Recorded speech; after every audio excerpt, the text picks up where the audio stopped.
Today I will show you some of my favorite tools when it comes to drawing and sketching.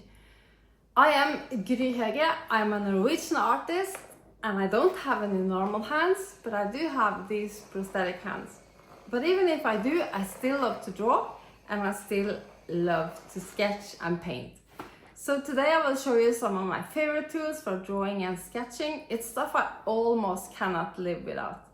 So I'm here in my dining room, so let me show you my table. When it comes to paper, we cannot avoid talking about sketchbooks. I love having sketchbooks. It's so fun when you go back a few years and you can just go through your sketchbooks and have a look. What did I do? What did I even think about making this? What was in my mind? And often you remember much more when you have a sketch than you do if you don't have anything. Or you can have a photograph, you will remember much more if you was drawing the situation. Yeah, not my best work, but it's quite fun. And these pages in this sketchbook is actually quite thin. So I did some work with watercolor and the papers are kind of buckling. So it's not the best quality. But the good thing about not having the best quality is you're not being so precious about it. You're just using it. And you're just having fun with it, and it doesn't matter if it's not getting perfect. But the size is really good. It's 21 by 21 centimeters, so it's actually a perfect size. Bring with you in the purse, take around everywhere. So I have this in a lot of different colors as well. The other one that you can see here is exactly the same size. It's 21 by 21.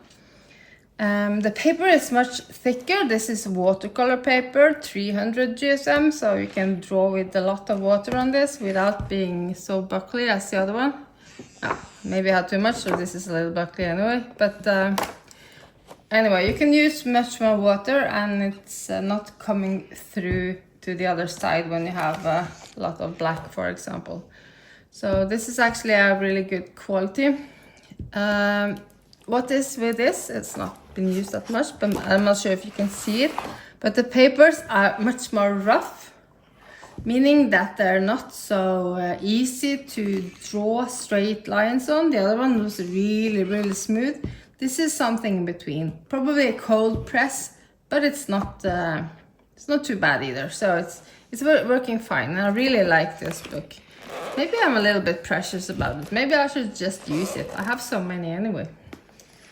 The next one has quite thin pages. I think they're about maybe 100 GSM. I don't think they're anything more than that. So it's really thin. I was using it for doodling. You might recognize my work from last week. It's a copy of the mushrooms that I picked. So I made a doodle out of it. And I was thinking this is perfect thickness because it's really thin and I can have so many lovely doodles in this book. And that probably would be right if I didn't use this black marker so much, because it's not much on the back side, but you can see that some of the black has gone through the paper. But anyway, I think it's perfectly fine for doodling if I'm just being a little bit careful with the black color or with other colors as well. Let's see if I can bring the next. The next one is a bargain. I was in a Norwegian shop called Rusta and they had this and I just saw it like thick as, I don't know, 4 centimeters maybe thick, and it's got 100 pages, so it's quite many pages, and the quality is not too bad. It's 160 GSM, so for doodles it's perfect. If I'm not using any water, this is the perfect one. It is A4 size, so I cannot get all my paintings and all my crazy sketching and stuff in here because I cannot get so much details into this space. But for making these kind of doodles is actually perfect, because if I had a bigger one I would use all the black in the world to kind of fill out this page, but for this use it's really good. This is quite smooth, not completely, but it's actually smoother than some of the others, some of the sketchbook that you saw. So it's a good quality, and it's really yeah, a lot of paper for the money. I think it was about $7 for this 100 pages, so I was really, really happy with that buy. And then I have a bigger one. Actually, A3 is a size that I love. If I can only have one, I would choose that one because I can get in all the details. Okay, if you only have one, you can probably split it in two and then get A4, so that would be easier. Anyway, this is 300 grams. It's a quite inexpensive brand. It's a XL brand. It's a watercolor paper, and it's not really smooth, but it's quite fine actually. So much better than some of the others I do have. So I love this one. I've used it for some of my sketches. I actually like spiral bound because then it's easy to turn around the pages and just have it on the back side. And it's easy to have it to lay flat when you're working on it, so it's actually a good thing. These that I'm trying to come through now is actually drawings from when I was in Havana, Cuba, many years back. This is a church in Havana. Actually, I found that one online, so I cannot cheat with that. I also use this paper for this crazy sketching that I'm doing. I know you're not seeing it the correct way, but okay. This is just an example. You can, if you want to see more, you can check out my Instagram. But anyway, this is a very good size, really good quality, good for the money. I also bought these type of sketchbooks really cheap, and I couldn't understand why it was so cheap because it's 300 GSM, but it is what you can call cold pressed. It's really rough. So when I tried to draw lines on it, it was all buckly all the way. Let's see if I can find the first page. So now I only used it for testing pencils, testing colors, testing brushes and everything. So yeah, I couldn't even draw a straight line. It was impossible. So for me, using line work, it wasn't really good. But I also discovered that the back side of each paper is quite smooth. So maybe I will try one day taking the other side of the paper and using that. But it was really cheap, so it doesn't matter very much if it's not so good. Because it's the quality of the paper, it's not only the thickness, it's also the smoothness. Like warm press is the most smooth one, and cold press is much rougher, and the surface is not so smooth. And I'm definitely going back for more of these ones. I love them. Even if I only used one page and have 99 left, I really like the size and I like the quality. So it was a bargain. I was in paper heaven for a little while there. So here you can see my favorite markers and tools for drawing and sketching. I do have a lot of similar markers. They can look almost identical, but it's different thicknesses. So it's from 0.05 up to about 1 millimeters thickness of the line. And that means you can draw really fine details, and you can have a little thicker line when you need that. What I use is mostly permanent markers. It needs to be permanent because I go over with watercolor, and if I use watercolor on top of a non-permanent pen, it will bleed and it may ruin completely, but most of the time it's just all the watercolor getting much more dirty. So I really recommend, even if it says permanent marker, do try them first, because I've discovered a lot of markers saying that they are permanent, and when you try and when you draw with them, they are actually not. So you can risk ruining a whole drawing if you don't. Let's test a few of them. I can show you how you can test it quite easy. As you remember, I found some cheap sketchbooks, so I think I will just use them for my test. Let's test on this So I just draw with this one. I can make it quite black so it's easier to see if it's bleeding. So that's one. It says a medallion something. I think it's okay because I think I used it several times. And I'm using some of these beige ones. You have to be aware that there can be the exact same color and then it can be different brands, or some are actually fake brands and some are yeah, just copying the style. So, well, maybe this is running out of ink, I don't know. No, I got some, that's fine. So let's do that, and then we can take this. I cannot remember, but I think it's this one that's actually bleeding a little bit. Let's test them out and see.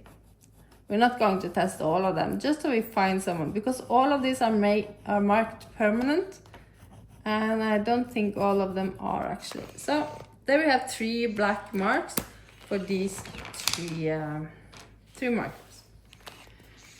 When it comes to brushes, I don't use so many. I actually just use 3. This is a kind of round brush, and it's not very good taken care of, so it's been standing in the water too long. But this is the one I'm going to test this pen or these markers with. This one is actually not bleeding at all, so this looks actually really far. It's a little bit bleeding, yeah, not much. So I cannot complain much about that. If the ink is not dry, it always bleeds. So here you can see same thing happening. It's a little bit, but you can still draw quite good on it, I think. I think it's not making all the colors so dirty. Maybe I remember wrong then. No, see here. You can see the ink. It's very black. I can draw all over here with black or dark color. Just from that little permanent marker here. Not so permanent after all, I think. But the other ones, they're just, yeah, just normal. If they would dry a little bit more, then it would be fine. These ones wouldn't bleed, but this one will still bleed. And what you can do, some of the pens, you can actually draw in wet, on the wet paper. But some of them with a felt tip, you cannot do that because you'll probably ruin the paper. But this is also a permanent marker. It's a black one. It's a Mitsubishi Uniball 1, I think it's called. But if you see, if you draw here, yeah, you can actually draw here and it will be really black and it's kind of looking as it's bleeding. But if you do like this and let it dry, and we can test it later, I don't think it's going to bleed out at all. Because I use that quite a lot, so I know a little bit about that. I'm also going to show you some water-based markers, but first I would like to show you this. What I actually don't have here, what I actually really need is a pencil sharpener. I have an electric one that I just put in and will sharpen, so this actually needs sharpening. But let's try and see if we can draw here with it anyway. You see on the wet here, it's getting really dark. And the same thing, if I put it in the water and draw from it directly, it's really dark. But you see, as when it's getting drier, it's not so dark anymore. So you can hardly see the line. What you can do, you can go with the brush again and you can activate the color. You see it's now bleeding really much. Oh, I actually love this type. You can do so much fun with it and it's almost drawing on anything. So my favorite on these watercolor pencils is actually this Stabilo, I think it's Stabilo, yeah, I think it's called Stabilo All. And this is a black one. They don't have it in so many colors, but it's like black and red and gray or something. But I actually love the black one, so I can really recommend that one. You can do so much shading and so much fun with it. And the last markers I'm going to talk about is actually water-based markers. These ones are called Tombow dual brush pens. This is a black one. And black is always nice to show you the effect. So So it's quite thick in one end, and the other one is like a much thinner marker. And you can do like, if you take the tip, you can do thinner, and you can take the side and you will make a much broader mark. So if I'm doing like this, let's see, this is definitely not waterproof. You can take the top here and we can test it out, and you'll see it's bleeding a lot. So we found that out. But now we have dry water-based brush pen. What you can do now is you can come with a lighter one, and you can just make a lot of transitions really, really nice. You can take a little bit on the black here, and then you can go down with the lighter version, and you can almost move the black down until it's like fading away. And then you're having a good transition between this gray and the black one. Yeah. And you can even go even lighter if you want. You can have a black, and then you can have a yellow one. So let's see if I can go this way. So you can drag or I can come here. As you see, you can build on top of the previous one as well. And it's dry, but the black one, you can really drag it a long way away. So you see, you're getting the color from the black, and here I can get the color from the gray as well, but the gray is not moving so much as the black one did. So I love these black markers, and then using a lighter ones, pushing them away. In addition to that, I also have pencils. As you can see here, I only have 2 pencils. This one I think is a HB. It's a normal one, doesn't say actually, so it's normally a HB. So it's between hard and between soft. This one has a B on, so that means it's a soft one. You can get even softer, but this is okay for me when I do shading and stuff like that. Shading is much easier with a soft pencil than it is with a hard one. So of course I have an eraser as well.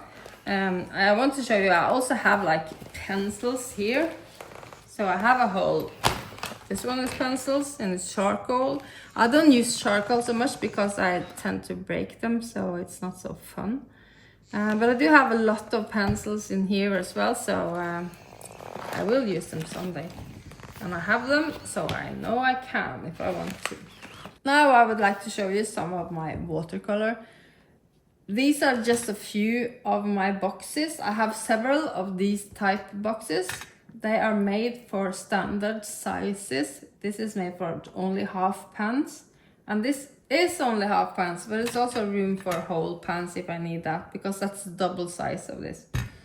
So I have several of these ones, and I have tried a lot of different brands, and I have bought cheap stuff that I thought were a bargain, and then when they fade or when they dry, they really fade out, so you can hardly see the color on it. So it's a big difference on the color and how much pigments it's in the color. So I recommend that you buy some good quality watercolor. Instead of having more colors, more cheaper colors, you can buy fewer colors and you can have a really good quality. Because they're quite easy to blend. If you want to blend, you can use the boxes here, or you can use just a plate or something that you have, because it's easy to wash away later, even if it doesn't look like that. So if I come down here and let me see, I want to blend, I have a blue here. And you see I can blend it there, and I can take another color. So I can take, let's see, take this yellow. It should be green, shouldn't it? So let's see, we can make a type of green with those. Yeah, we can. So it's quite easy to see. And then we can just take it over here. So I would recommend buying not so many colors. If you can't afford it, or if it's quite expensive, you can buy few colors and in a better quality. So, and blend them yourself. That's a better option. So now you can also see one of my brushes. This is the standard brush that I use most of the time. It's actually a cheap one because I don't treat my brushes very nice. I leave them in the water and forget them, and they don't like that so much. But this is actually kind of a favorite because it can cover big areas at the time. So we can you can use the tip on it and it's not so big, and you can use like this way and it can cover the whole area. So fun with watercolor is that they will bleed together and make, you don't know what's happening, and I really like that. I think it's fun. So that's one of my brushes. If you're painting like sharp edges and drawing or buildings and stuff like that, it can be good to have a flat brush. A flat brush is normally just straight over. This is actually with an angle, so it's almost the same use, but you can also use the tip a little easier on this one. So this is much sharper edge. As you can see here, you can get the edge coming in on small areas, and you can paint more detailed than you can with the big one. Oh, I made a snail. I didn't know that. So, oops. That's the fun with watercolor. You never know what it's going to be. So one flat or one with an angle like this. I don't even know what they're called, so how can I tell you? And what I also would like you to have is something that I call a rigger. This is a rigger. It's a long, thin thing here. And this is not a very small size. This is a size 2. I think you can have them down to 0, 0, or maybe even more zeros. I'm not sure. 1 is smaller and 0 is smaller than that, and 0, 0 is probably even smaller. And what's good about these ones is that you can get quite a lot of paint in that long little thing here. And you can make thin lines with it. So if you want to paint like something long, thin, maybe just having some fun, maybe making your own signature or something. So you can go quite long with the paint that you had on the brush from the start with.